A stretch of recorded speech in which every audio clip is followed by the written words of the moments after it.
চা বলয়ে কেন্দ্রের বিজেপি সরকারের বিরুদ্ধে টানা আন্দোলন এবং দলীয় কর্মসূচির ঘোষণা তৃণমূল কংগ্রেসের শ্রমিক সংগঠনের। বুধবার এমনটাই জানালেন রাজ্যসভার সাংসদ তথা আইএনটিটিইউসির রাজ্য সভাপতি ঋতব্রত বন্দ্যোপাধ্যায়। এদিন শিলিগুড়ির রেগুলেটেড মার্কেটে এক দলীয় কর্মসূচিতে যোগ দেন তিনি। সেখান থেকে শিলিগুড়ি সংলগ্ন ডাবগ্রাম ফুলবাড়ির শিল্প তালুকে দলীয় সভা করেন তিনি। উত্তরের চা বাগানগুলিতে বুথ স্তর থেকে টানা গেট মিটিং, রাজ্য সরকারের বিরুদ্ধে আন্দোলনের কথা জানান রাজ্য সভাপতি। বিশেষ করে উত্তরের চা বাগান শ্রমিকদের প্রভিডেন্ট ফান্ড বাবদ বকেয়া টাকার কোনো তথ্য প্রকাশ না করায় পিএফ অফিস ঘেরাও কর্মসূচির কথাও জানিয়েছেন তিনি।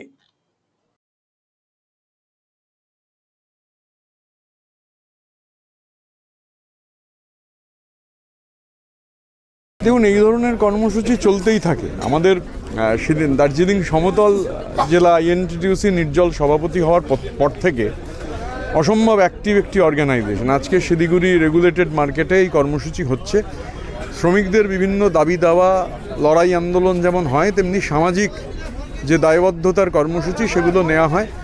আর আমাদের দার্জিলিং সমতল জেলায় দেখেছেন যে ধারাবাহিক লাগাতার কর্মসূচি, সে চা বাগান হোক, অসংগঠিত শ্রমিক হোক, এবং এখানে যত কর্মসূচি নির্জলের নেতৃত্বে হয়েছে খুব সাকসেসফুলি হয়েছে। এই রেগুলেটেড মার্কেটে আজকে যে রক্তদান শিবিরের সঙ্গে শীতবস্ত্র উপহার প্রদান অনুষ্ঠানও এখানে হবে। নির্জল এর নেতৃত্বে এটা হচ্ছে। আমি যারা রক্ত দিচ্ছেন, যারা রক্ত গ্রহণ করছেন, উদ্যোক্তারা যারা উপস্থিত হয়েছেন, সংবাদ মাধ্যমের বন্ধুরা, সবাইকে ধন্যবাদ, অভিনন্দন জানাই। আর আমাদের দার্জিলিং সমতল জেলায় আমি যেটা বলছিলাম, আমাদের কর্মসূচি লাগাতার। এ মাসে আবার কর্মসূচি রয়েছে। চা বলয়ে লাইন মিটিংগুলো চলছে চা বাগানের বুথ ধরে।